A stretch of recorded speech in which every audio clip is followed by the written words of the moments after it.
Hello guys, நாளுக்கு நாள் இந்த வாழை படத்துக்கு எக்கச்சக்கமான ரெஸ்பான்ஸ் வந்துட்டு தான் இருக்குது. அது மட்டும் இல்லாமல் நாளுக்கு நாள் வசூலும் அதிகரிச்சுட்டே வந்துட்டுருக்கு. பாக்ஸ் ஆஃபீஸில் வெற்றி வாகை சூடிட்டு வந்துட்டுருக்கு இந்த வாழை படம்.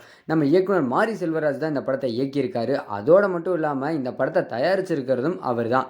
மாரி செல்வராஜோட சின்ன வயசுல நடந்த மிகப்பெரிய ஒரு துயரத்தை இந்த படத்தோட கதையா வச்சிருக்காரு நம்ம மாரி செல்வராஜ். திரைப்பிரபலங்கள்ல தொடங்கி பொதுமக்கள், அரசியல் தலைவர்கள்னு பலரும் வாழை படத்தை பார்த்துட்டு தொடர்ந்து மாரி செல்வராஜ் அவர்களை பாராட்டிட்டு வந்துட்டு இருக்காங்க. படம் வெளியாகி இன்னையோட 3 நாள் ஆகுது. இந்த நிலையில் முதல் 2 நாள் வசூல் விவரமும் இப்போ வெளியாகிருக்கு. கடந்த 23ஆம் தேதி ரிலீஸ் ஆன படங்களில் அதிக எதிர்பார்ப்பு ஏற்படுத்தின படங்களில் மாரி செல்வராஜ் இயக்கத்தில் உருவான வாழை படமும் இடம்பெற்றிருக்கு. படத்தோட பாடல்கள் ரிலீஸ் ஆன அன்னையிலிருந்தே மக்கள் மத்தியில் எதிர்பார்ப்பு எக்கச்சக்கமாக அதிகமாயிருச்சு.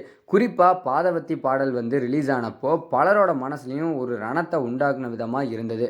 இந்த பாடலை மாரி செல்வராஜை எழுதியிருக்காரு. இதுவும் சிறப்பம்சமாக இருக்குது. வாழை படத்தில் கலையரசன், திவ்யா துரைசாமி மற்றும் நிக்கிலா விமல் உள்ளிட்டோர் நடிச்சிருக்காங்க. படம் முழுக்க முழுக்க மாரி செல்வராஜோட சின்ன வயசை மையமாக வச்சு தான் மாரி செல்வராஜ் எழுதியிருக்கிறாராமா.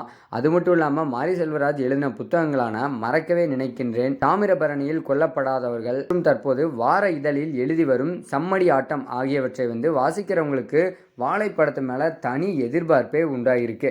இவங்களில் பலரும் படத்தை முதல் நாள்லேயே பார்த்துட்டாங்க.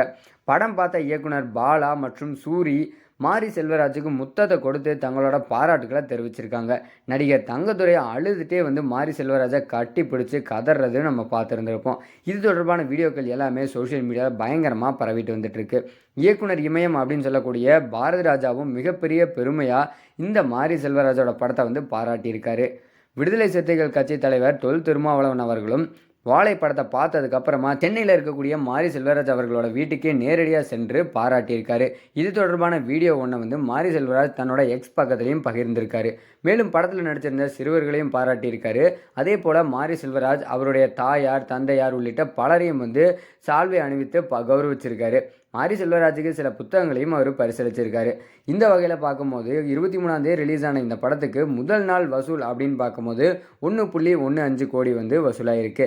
2ஆம் நாள் அப்படிங்கிறது அப்படியே டபுள் ஆகி 2.40 கோடியாக வசூலாகியிருக்கு. இதன் மூலிமா படத்தோட 2 நாட்கள் வசூல் மட்டுமே 3.55 கோடியாக வசூல் செஞ்சிருக்கு. வார இறுதி நாளான இன்னைக்கு படத்தோட வசூல் இன்னும் அதிகரிக்கும் அப்படின்னு படக்குழு நம்பிட்டு இருக்காங்க. முதல் நாள் மக்கள்கிட்ட மிகப்பெரிய ஆதரவு பெற்றதால 2வது நாள்ல இருந்தே படத்துக்கான தியேட்டர்களோட எண்ணிக்கையும் அதிகப்படுத்திட்டே வந்துட்டு இருக்காங்க. இதனால படத்தோட வசூல் வரக்கூடிய நாட்களில் மிகப்பெரிய அளவில் அதிகரிக்கக்கூடும் அப்படின்னு ஒரு பக்கம் விமர்சகர்கள் எல்லாமே சொல்லிட்டு வந்துட்டு தான் இருக்காங்க.